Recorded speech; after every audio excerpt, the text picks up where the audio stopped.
Hi hello ಎಲ್ರಿಗೂ ನಮಸ್ಕಾರ. Welcome to ಕರಾವಳಿ ಸ್ವಾದ. ಇವತ್ತಿನ ವಿಡಿಯೋದಲ್ಲಿ ಕಾಯಿ ಹೋಳಿಗೆ ಅಥವಾ ಕಾಯಿ ಒಬ್ಬಟ್ಟನ್ನು ಹೇಗೆ ಮಾಡೋದು ಅಂತ ತೋರಿಸ್ಕೊಡ್ತಾ ಇದ್ದೀನಿ. ನೋಡಿ, ಹೂರನೆಲ್ಲ ಒಳಗಡೆ ಎಷ್ಟು ಚೆನ್ನಾಗಿ ತುಂಬಿಕೊಂಡಿದೆ ಅಂತ. ತುಂಬಾ ಈಸಿಯಾಗಿ ಮಾಡ್ಕೋಬಹುದು. ಬನ್ನಿ ಹೇಗೆ ಮಾಡೋದು ಅಂತ ನೋಡೋಣ. ಮೊದಲಿಗೆ ಕಣಕನ್ನು ರೆಡಿ ಮಾಡ್ಕೋಬೇಕು. ನಾನಿಲ್ಲಿ ಒಂದು ಮಿಕ್ಸಿಂಗ್ ಬೌಲ್ ತೊಗೊಂಡು ಅದರಲ್ಲಿ 2 ಕಪ್ ಆಗುವಷ್ಟು ಮೈದಾ ಹಿಟ್ಟು ಹಾಕೋತಾ ಇದ್ದೀನಿ. ಮೈದಾ ಹಿಟ್ಟು ಬದಲು ಗೋಧಿ ಹಿಟ್ಟು ಕೂಡ ಯೂಸ್ ಮಾಡಬಹುದು. ನಂತರ ಸ್ವಲ್ಪ ಉಪ್ಪು ಹಾಗೆ ಸ್ವಲ್ಪ ಅರಿಶಿನ ಪೌಡರ್ನ ಹಾಕೋತಾ ಇದ್ದೀನಿ. ಸ್ವಲ್ಪ ಅರಿಶಿನ ಪೌಡರ್ ಹಾಕೋದ್ರಿಂದ ಹೋಳಿಗೆ ಕಲರ್ ಚೆನ್ನಾಗಿ ಬರುತ್ತೆ.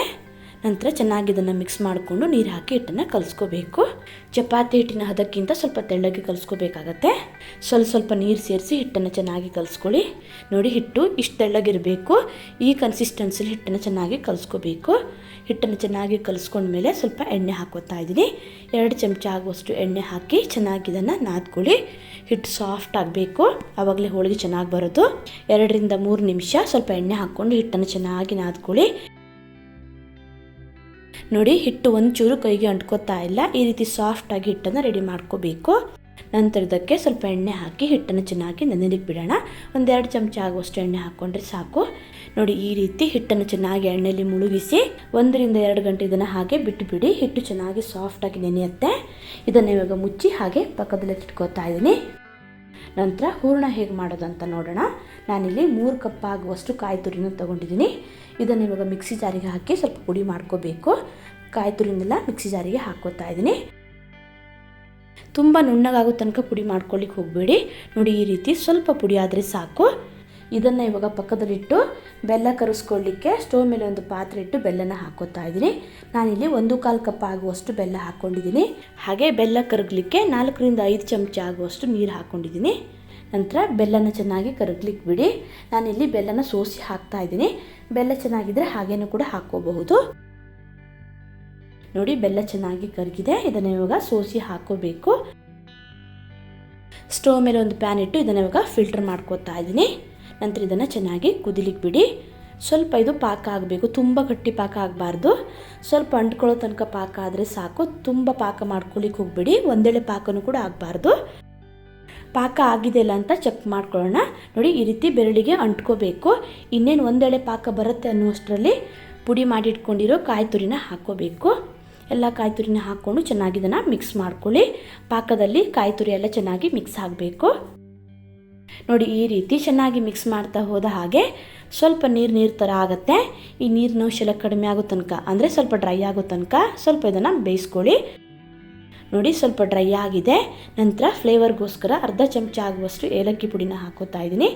ಏಲಕ್ಕಿ ಪುಡಿ ಹಾಕಿ ಚೆನ್ನಾಗಿ ಇದನ್ನು ಮಿಕ್ಸ್ ಮಾಡ್ಕೊಳ್ಳಿ. ತುಂಬ ಡ್ರೈ ಆಗೋ ತನಕ ಇದನ್ನು ಬೇಯಿಸ್ಕೊಳ್ಳಿಕ್ಕೆ ಹೋಗ್ಬಿಡಿ. ನೋಡಿ, ಇಷ್ಟ ಆದರೆ ಸಾಕು. ಹೂರಣ ರೆಡಿ ಆಗಿದೆ. ಸ್ಟವ್ನ ಆಫ್ ಮಾಡಿ ಚೆನ್ನಾಗಿ ಇದನ್ನು ತಣಿಲಿಕ್ಕೆ ಬಿಡೋಣ. ನೋಡಿ, ಹೂರಣ ಚೆನ್ನಾಗಿ ತಣಿದಿದೆ. ಸ್ವಲ್ಪ ಹೂರಣನ ತೊಗೊಂಡು ಉಂಡೆನ ಮಾಡ್ಕೋತಾ ಇದ್ದೀನಿ. ಹೋಳಿಗೆ ಯಾವ ಸೈಜಲ್ಲಿ ಬೇಕು ಅಂತ ನೋಡಿಕೊಂಡು ಅಷ್ಟು ಹೂರಣನ ತೊಗೊಂಡು ಉಂಡೆನ ಮಾಡ್ಕೊಳ್ಳಿ. ನೋಡಿ, ಈ ರೀತಿ ಹೂರಣ ಸಾಫ್ಟಾಗಿರಬೇಕು, ಗಟ್ಟಿ ಆಗಬಾರ್ದು. ಹೂರಣ ಗಟ್ಟಿ ಆದರೆ ಹೋಳಿಗೆ ಲಟ್ಸ್ಕೊಳ್ಳುವಾಗ ಅಥವಾ ತಟ್ಕೊಳ್ಳುವಾಗ ಕಷ್ಟ ಆಗಿಬಿಡುತ್ತೆ.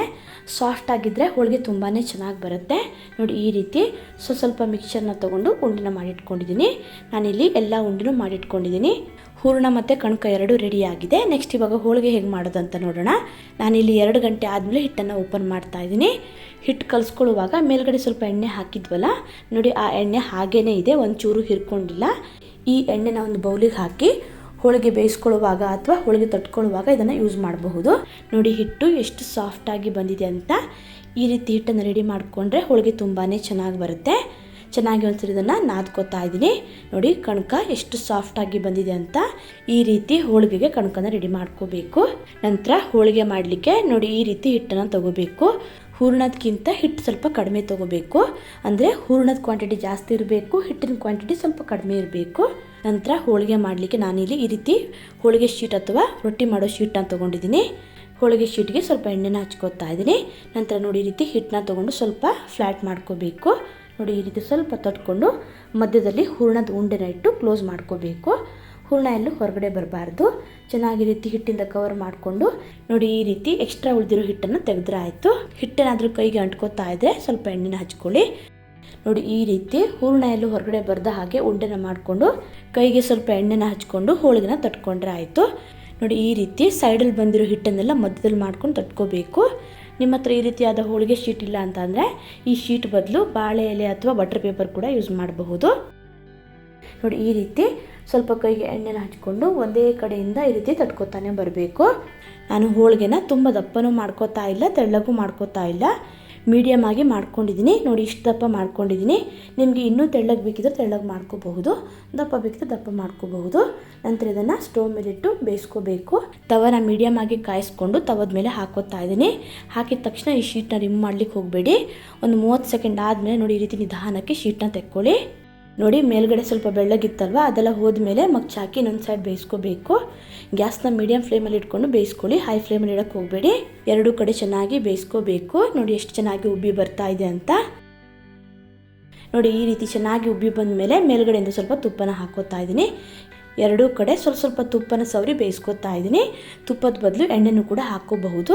ನೋಡಿ ಈ ರೀತಿ ಎರಡೂ ಕಡೆ ಚೆನ್ನಾಗಿ ಬೆಂದ ಮೇಲೆ ಇದನ್ನು ತೆಗೆದ್ರೆ ಆಯಿತು. ತುಂಬಾ ಈಸಿಯಾಗಿ ಮಾಡ್ಕೋಬಹುದು. ತಿನ್ನಲಿಕ್ಕೂ ಅಷ್ಟೇ ತುಂಬಾ ಸೂಪರ್ ಆಗಿರುತ್ತೆ.